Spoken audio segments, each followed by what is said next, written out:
ஹல்லேலூயா ஸ்தோத்திரம். தினமும் நடக்கும் சம்பவங்கள் இன்று நினைவுக்கு வருவது. சில மனிதர்கள் தங்களை ஐஸ்வர்யத்தாலையும் தங்களை ஞானத்தாலையும் நிரப்பிக்கொள்ள சில புதிய வழிகளை கண்டுபிடித்து வைத்திருப்பார்கள். அது ஒரு விசேஷ ஞானம். அந்த விசேஷ ஞானம் உள்ளவர்களிடத்தில் பல பேர் மாட்டிக்கொண்டு முடிப்பார்கள். உதாரணத்துக்கு ஒருவர் சொன்னார், அநியாயம் டேவிட், அநியாயம். அவன் தண்ணி அடிக்கிறான், சனியம் பிடிச்சவன். மனுஷன் தண்ணி அடிப்பானா? எவ்வளோ பெரிய தப்பு.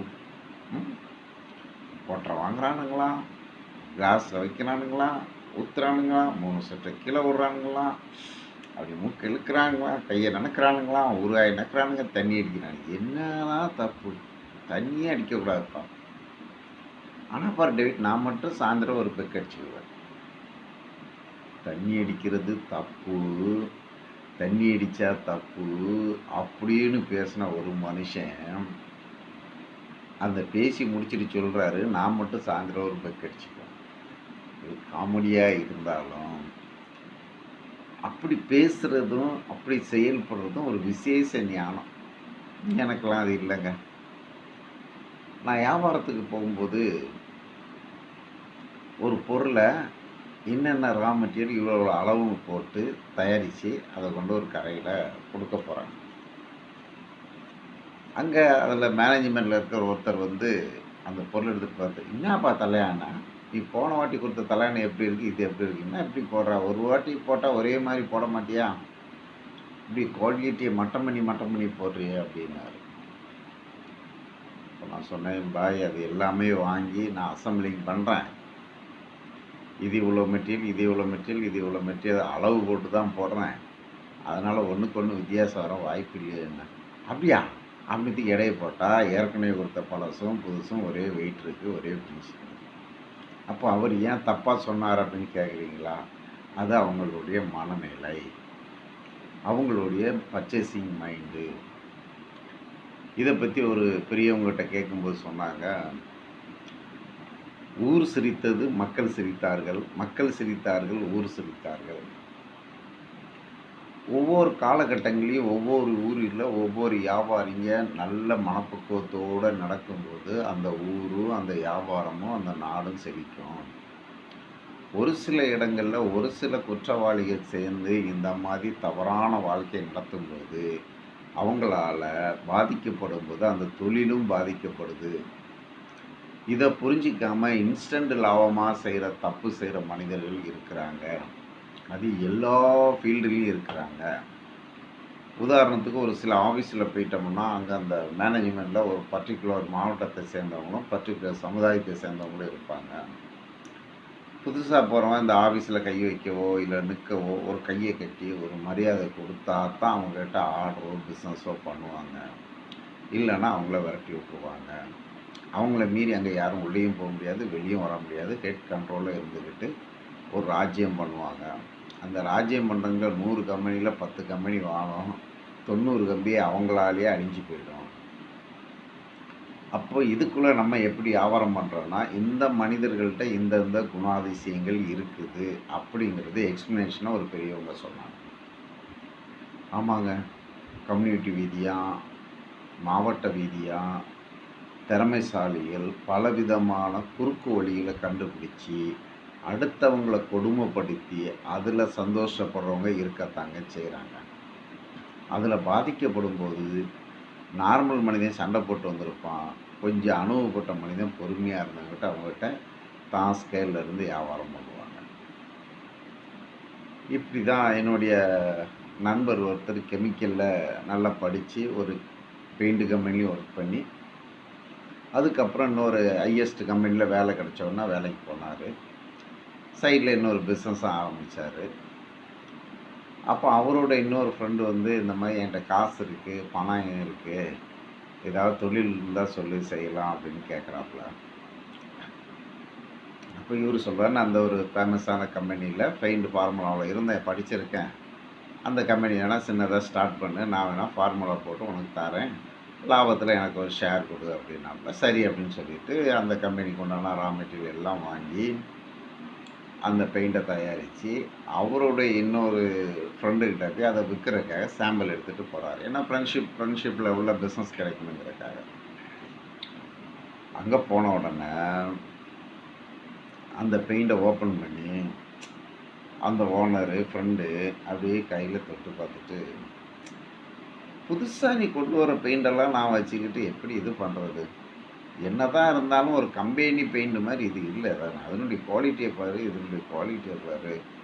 தரமா இல்லையேப்பா. இதெல்லாம் வித்தா கடை பேர் கெட்டு போயிருமப்பா" அப்படின்ட்டுருக்காப்புல. இவருக்கு மனசு உடைஞ்சு போச்சு. ஏன்னா மேனுஃபேக்சரிங் தெரியாது. ஃப்ரெண்டை நம்பி இன்வெஸ்ட்மெண்ட் பண்ணிட்டோம். இன்வெஸ்ட்மெண்ட் பண்ண திருப்பி எடுக்கணும்னா பல லட்சம் ரூபா லாஸ் ஆகி போயிடும். அப்படியே நொந்து போயிட்டு பெயிண்டை தூக்கிட்டு நேரே வீட்டுக்கு போயிட்டாப்புல. சாயந்தரம் அந்த பெயிண்ட்டு தயாரித்து கொடுத்த நண்பர் வந்திருக்காரு. "என்ன போனீங்களே, எதுவும் ஆர்டர் கிடச்சிதான்ட்டு." அவர் சோகமாக இருந்துட்டு இந்த மாதிரி சொல்கிறாரு, "இந்த மாதிரி என் ஃப்ரெண்டு கம்பெனியில் போனேன். பெயிண்டை ஓப்பன் பண்ணி கையில் தடவி பார்த்தாரு. அதில் சரியான குவாலிட்டி இல்லை அப்படின்னு சொல்லிட்டாரு. எனக்கு கொஞ்சம் இதுவாக இருக்குது" அப்படின்ட்டு ஒரு பணம் போட்ட மனுஷன் ஒரு மனக்கவலையோட சொல்கிறாரு. உடனே அவரு அந்த பெயிண்டிலேயே ஊறினவராச்சே. இப்போ ஒரு பெரிய ஹோட்டலில் தோசை மாஸ்டரு தோசை சுடுறது, அந்த தோசை தான் அந்த ஹோட்டலுக்கு வருது. அந்த ஹோட்டலில் தான் பக்கத்து கடையை விட விலை ஜாஸ்தி கொடுத்து பல பேர் சாப்பிடுவாங்க. கேட்டால் நான் அந்த ஹோட்டலில் சாப்பிட்டேன்னு சொல்லுவாங்க. ஆனால் அந்த ஹோட்டலில் தோசை சுட்டது யார்? மாஸ்டர் தானே. அந்த மாஸ்டருக்கு தெரியாதா நான் வேறு ஹோட்டலுக்கு வந்தாலும் எந்த மெத்தடில் தோசை வரணும் அந்த மெத்தட் தானே இருக்கணும் அப்படிங்கிறது? அப்போ இவர் பெரிய ஃபேமஸ் கம்பெனியில் பெயிண்டிங் ப்ரொடக்ஷன் செக்ஷனில் இருந்திருக்காரு. அதை பற்றி தரவா தெரியும். இப்போ தரவா தெரிஞ்சவர் ஒரு பொருளை தயாரித்து கொடுத்துருக்காரு. அதை மட்டன்னு சொல்கிறாரா?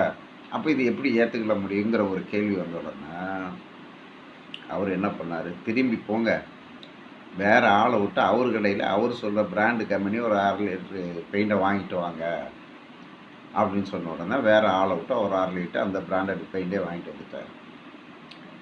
அந்த பெயிண்டை தீங்கி இவரு டப்பாவில் ஊற்றி, இவரு டப்பாவில் இருக்க பெயிண்டை தீங்கி அந்த டப்பாவில் ஊற்றி, இப்போ போய் கொடுங்க அப்படின்னு சொல்லி விட்டாப்புல. இவரு போனார். இப்போவும் அதில் சில ஃபார்முலாலாம் மாற்றிருக்கேன் பார்த்துக்காங்க. இப்போ பெயிண்ட் எப்படி இருக்குன்னு பார்த்துக்கோங்க சொல்லலாம் அப்படின்னு இருக்காப்புல. நேராக அது டப்பாவை ஓப்பன் பண்ணார். 2 பெயிண்டையும் எடுத்து பார்த்தாரு. என்னதான் இருந்தாலும் கம்பெனி பெயிண்ட் மாதிரி வராதுப்பா. கம்பெனி பெயிண்டை பிடிச்சி வருந்தா நீ தொட்டுப்பார் எப்படி இருக்கு பாரு அப்படின்ட்டுருக்காரு. இவர் கிளாஸ்மேட்டு, ஸ்கூல்மேட்டு, வசதி படைச்சவர். இவன் ஃப்ராடு பண்ணுறான்னு தெரிஞ்சுட்டு எப்படி திட்டிருப்பார். போட்டான்